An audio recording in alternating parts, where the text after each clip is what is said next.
mau begitu saja dinikahkan karena harta. Ya, perempuan di jauh itu lemah dan selalu berada di belakang laki-laki. Kasihan juga ya.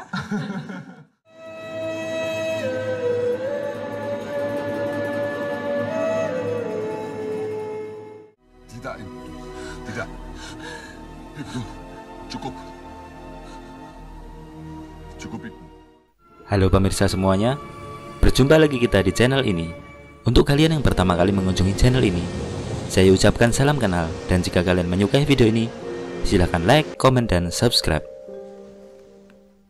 Hari ini saya akan mengajak kalian untuk menyaksikan film Laila Majnun yang rilis di tahun 2021. Bagaimana ceritanya? Tanpa berlama-lama, mari kita langsung ke TKP. Di awal film dikisahkan ada seorang ibu dan anaknya yang bernama Laila berlari di pantai dan menemukan seorang pria yang adalah suami dari ibu tadi meninggal karena terseret ombak. Memori memutar kembali kenangan sang anak bernama Laila ketika bapaknya belum meninggal. Bapaknya adalah seorang dalang. Ia mengajarkan jangan mau menikah karena harta, karena cinta itu suci, seperti Sembadra yang mencintai Rama di dalam dunia pewayangan. Ibu Laila menyuruhnya untuk memberesi barang-barang karena mereka akan pindah rumah dan tinggal bersama Pak D-nya bernama Ahmadi. Hutang bapaknya terlalu banyak. Barang-barang peninggalan bapaknya termasuk wayang akan dijual untuk melunasi hutang bapaknya. Pak D-nya kemudian memberesi wayangnya. Namun Laila sempat menyembunyikan satu buah keris. Laila tumbuh menjadi wanita yang religius, cantik, dan cerdas yang bekerja sebagai seorang guru bahasa Indonesia. Dia selalu mengajarkan ke anak didiknya, yang ternyata wanita semua, sebagai wanita harus mampu menentukan arah pilihan hidup dan jangan mau didominasi oleh kaum laki-laki. Selain sebagai guru, Laila juga suka menulis buku. Buku pertamanya sudah terbit di toko buku terdekat, dan dia sedang mempersiapkan buku yang kedua. Impian Laila adalah ke luar negeri. Impiannya akan segera terwujud karena ilham temannya yang sudah berada di luar negeri, yaitu Azerbaijan. Jika Anda bingung di mana lokasinya, silahkan melihat Google Map. Oke, saya lanjutkan ceritanya. Ilham temannya memberitahu ke Laila bahwa lamarannya untuk menjadi dosen di Azerbaijan itu sudah diterima. Jadi Laila akan menjadi dosen tamu selama 2 minggu di Azerbaijan. Sebelum Laila ke luar negeri, ternyata dia sudah dijodohkan dengan Ibnu Salam, lulusan luar negeri, kaya, dan calon bupati. Dia sebenarnya adalah teman Laila waktu masih kecil, yang sandalnya suka dia sembunyikan. Ibnu ini sudah banyak menolong Laila dan ibunya. Dia membayari utang bapaknya dan membayari sekolah Laila. Laila akhirnya menerima lamaran Ibnu dengan 2 syarat, yaitu yang pertama dia ingin tetap mengajar, dan yang kedua dia ingin tetap ke Azerbaijan. Laila kemudian terbang ke Azerbaijan, sementara Ibnu tetap di Indonesia untuk mempersiapkan pernikahan mereka. Ilham, temannya, menjemput Laila di bandara dan mengajaknya menuju ke kantor Dubes Indonesia. Di sana Laila bertemu dengan pria bernama Samir yang merupakan salah satu mahasiswanya.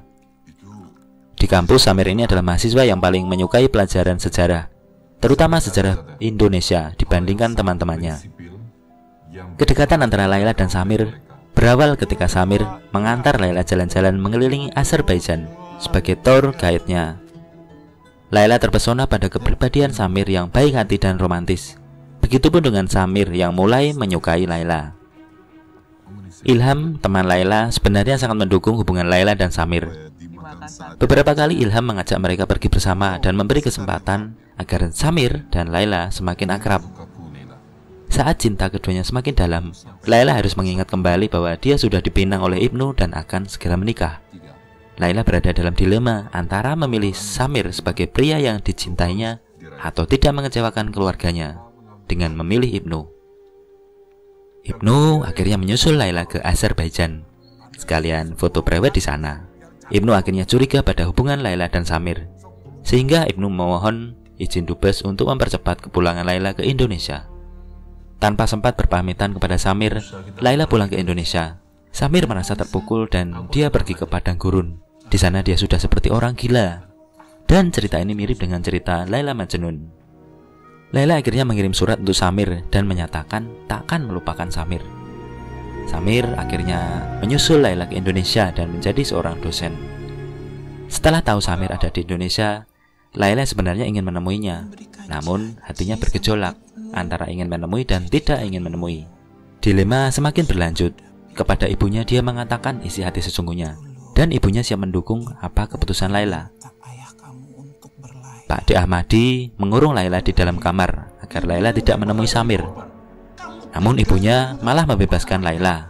Pak D. Ahmadi mencari Samir dan memberikan surat palsu kepada Samir, seolah-olah surat itu dari Laila dan mengatakan agar tidak pernah menemui Laila lagi.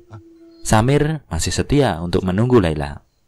Laila akhirnya menemui Samir, namun tiba-tiba datang rombongan Pak D. Ahmadi bersama Ibnu dan bapaknya. Ibnu menyuruh Samir untuk meninggalkan Laila. Laila mengatakan kalau dia tidak pantas untuk menjadi istrinya Ibnu. Samir memohon kepada Ibnu agar dia dan Laila diizinkan untuk pergi. Ibnu kemudian menodongkan senjata kepada mereka berdua karena menolak lamaran Ibnu adalah suatu penghinaan.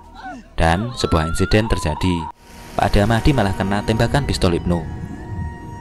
Karena ketakutan, Ibnu kemudian menyuruh bodyguardnya untuk menghilangkan saksi mata dengan mengikat Laila dan Samir, kemudian membuangnya ke sungai. Untungnya ibu Laila itu bisa berenang dan tanpa diketahui oleh Ibnu, ibunya Laila ini menyelamatkan mereka berdua.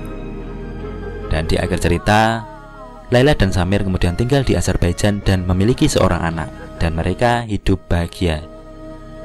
Demikian alur cerita film Laila Majnun. Sampai jumpa di lain kesempatan.